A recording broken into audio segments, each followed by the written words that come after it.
ভাই লালসা গল্পের পার্ট 2 কবে আসবে? লালসার পার্ট 2 কি আসবে না? ভাইয়া লাস্টে হুজুরের কি হলো? হুজুর কি মরে গেছে নাকি বেঁচে আছে? হুজুরের কি হলো? ধুর ভাই, হুজুরের কি হলো সেই জন্যই তো অপেক্ষায় বসে আছে।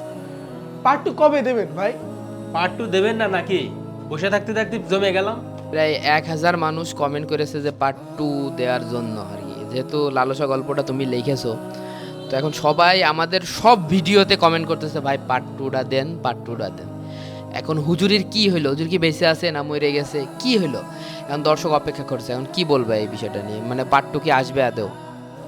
পার্ট 2 আসবে, আর আমার বিশ্বাস পার্ট 2 দেখার পরে দর্শক বলবে পার্ট 3 কবে আসবে। তাই মানে এইভাবেই গল্পটা প্রথম থেকে সাজানো, তো আমরা দর্শক যেহেতু চাচ্ছে খুব করে, তো আমরা দর্শককে পার্ট 1-এর থেকে পার্ট 2টা আরও ইন্টারেস্টিং করে দেবো ইনশাল্লাহ। ঠিক আছে দর্শক, ইনশাল্লাহ দেখা হবে লালসা পার্ট 2-তে।